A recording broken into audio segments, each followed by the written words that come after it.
इस वक्त की बड़ी खबर आपको बता दें, पुलवामा हमले के मास्टरमाइंड कामरान और राशिद गाजी के ढेर होने के बाद जैश ने नया कमांडर बनाया है। जैश ने अपनी कमान एक नए कमांडर को सौंप दी है। जम्मू कश्मीर में जैश के इस नए कमांडर का नाम अबू बकर है।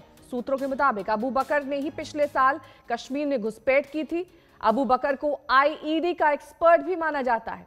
सूत्रों के मुताबिक पाक अधिकृत कश्मीर के ट्रेनिंग कैंप में 2 दर्जन आत्मघाती आतंकियों को ट्रेनिंग दी जा रही है। ये पीओके के बोई, मदारपुर, फगोश, देवलिया के ट्रेनिंग कैंप में आतंकी ट्रेनिंग दे रहे हैं। सूत्रों के मुताबिक जैश की साजिश में पाकिस्तान सेना भी शामिल है। जितेंद्र बहादुर सिंह हमारे संवाददाता तमाम जानकारी के साथ हमारे साथ जुड़ गए हैं। जितेंद्र, क्या डिटेल्स मिल रही हैं, क्या इनपुट्स हैं इस नए कमांडर और ट्रेनिंग कैंप्स को लेकर? देखिए नेहा, लगातार पाकिस्तान की खुफिया एजेंसी आईएसआई और पाक आर्मी भारत में जो कश्मीर है वहां पर आतंकवादियों को भेजने की कोशिश में लगा रहता है। इस बार जो जानकारी सूत्रों ने दी है उसमें यह पता चला है कि कामरान और राशिद गाजी के मारे जाने के बाद उन्होंने नया जैश का कमांडर बनाया है जिसका नाम अबू बकर है।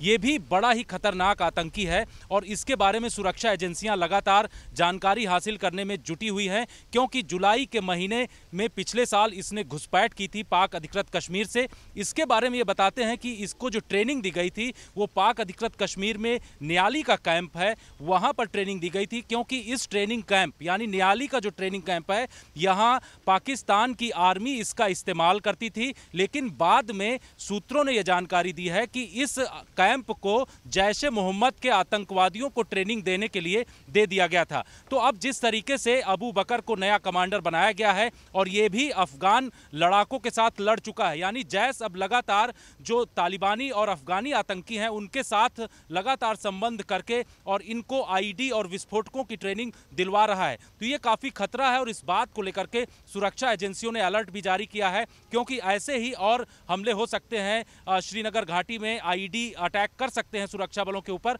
और इन तमाम चीजों पर लगातार माथापच्ची चल रही है। यह भी जानकारी मिली है कि 4 जो पाक अधिकृत कश्मीर में ट्रेनिंग कैंप हैं आतंकवादियों के, उसमें जैश के 2 दर्जन के आसपास फिदाइन आतंकवादियों की ट्रेनिंग दी जा रही है। और यही वजह है कि पिछले 2-3 दिनों में आपने देखा होगा कि सीज फायर उल्लंघन पाकिस्तान की तरफ से किया जा रहा है राजौरी के इलाके में, नौशेरा के इलाके में। तो ये कहीं ना कहीं वो ये चाल चलने की कोशिश कर रहा है कि फायरिंग की आड़ में आतंकवादियों का भारत के अंदर घुसपैठ कराया जाए और इसके जरिए फिर कश्मीर घाटी में एक तरीके से फिर दहलाने की कोशिश की जाए।